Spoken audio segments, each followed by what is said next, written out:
Hey, what's up you guys? It's Tkeyah. Welcome to my channel, or welcome back if you're already subscribed. I'm parting my hair into 4 equal sections because I'm doing a 4-section braid out, but it is a little bit different. My hair is kind of damp at this point, but I'm going to be taking some warm water in my spray bottle, and I'm going to wet the section more because I have low porosity hair. I'm taking a little bit of this low porosity leave-in conditioner by Shea Moisture, and I'm going to put that on the section. And then I'm going to take a little bit of the Confident Coil styling solution by Jessie Curl, and I'm going to do the same thing. If I feel like the section needs more water, I'll do that. And then I'm adding in a little bit of the Spiralicious styling gel by Jessie Curl, and then I'm gonna follow up and seal everything in with olive oil. So I'm just detangling the section because I don't want any tangles, but then I also want to distribute the product evenly. And then for the back 2 sections of this braid out, I'm gonna do a regular braid. To seal up my ends, I'm just gonna use a bobby pin, and you'll see why later, but you can use perm rods if you'd like, or you can twist the ends. Moving on to the front section, I'm getting it wet with warm water, and I'm gonna use the same exact products as I did with the back section. I'm gonna detangle it, and for the front 2 sections, I'm actually going to French braid instead of doing the regular braid because I want more definition at my roots. Of course, around your face in the front is where people are gonna see it, so that's where it really matters. In the back, you don't need as much definition, but if you want it to look the best, get more definition in the front.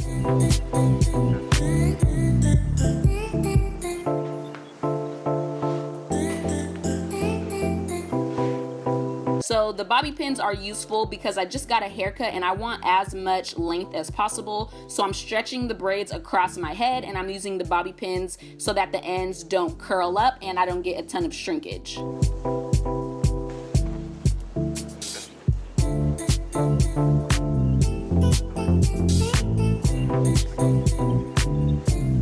I'm using the curly clip-ins from Hergivenhair in the length 14 and 16 inches for this braid out.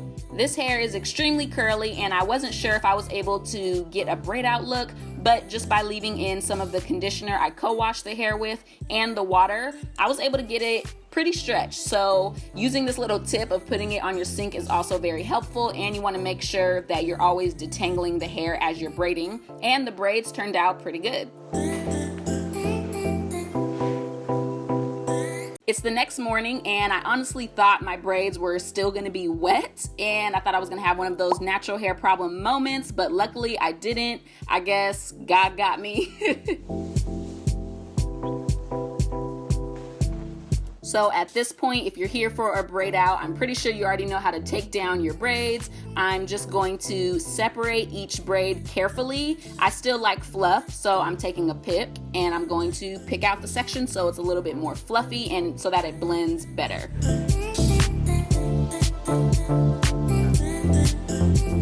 Taking the braided clip-ins that I prepped the night before, I'm actually only going to be working with the 14 inches. I'm starting with a 4-clip, and I'm going to clip that into the very back section. And because my roots were puffier, it was a lot easier to actually clip the clip-ins on and for them to stay secure. So I'm taking another 4-clip and I'm clipping it in here. And because the clip-ins were a lot more defined than my hair, I'm gonna pick them out. You can use your fingers or a paddle brush, whatever works better for you. Just make sure you blend them to your natural braid out texture.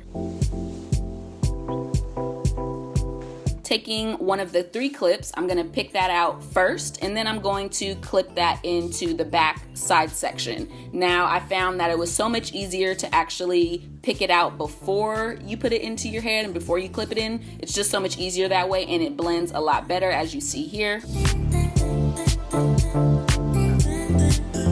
I'm gonna repeat the same step on the other side, and this was all very easy to do because my hair and the clip-ins were extremely soft and detangled.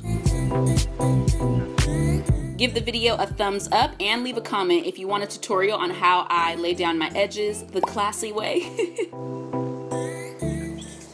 In order for this look to be as realistic as possible, I'm gonna flip my hair to one side. I'm not gonna add any more clip-ins, and I'm gonna adjust it to my liking, and then whichever side I choose, I'm actually gonna bobby pin that up so that it looks a lot more realistic.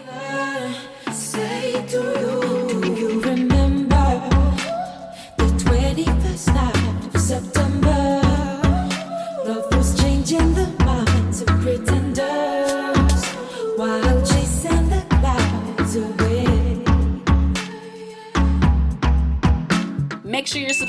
because my next video is actually going to be me styling these curly clip-ins. I've got some really cute and cool hairstyles for you guys. Thank you so much for watching. If you're interested in these clip-ins from Hergivenhair, check the description box because all of the details and information will be down there. I love you guys so much. Thanks for watching. Give the video a like and comment down below. I'll see you guys in my next video. Peace out.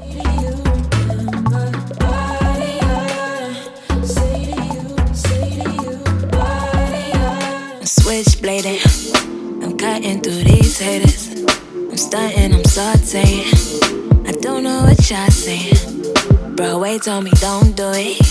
See, Lee said I'm so ruthless. I put out the fur just to go.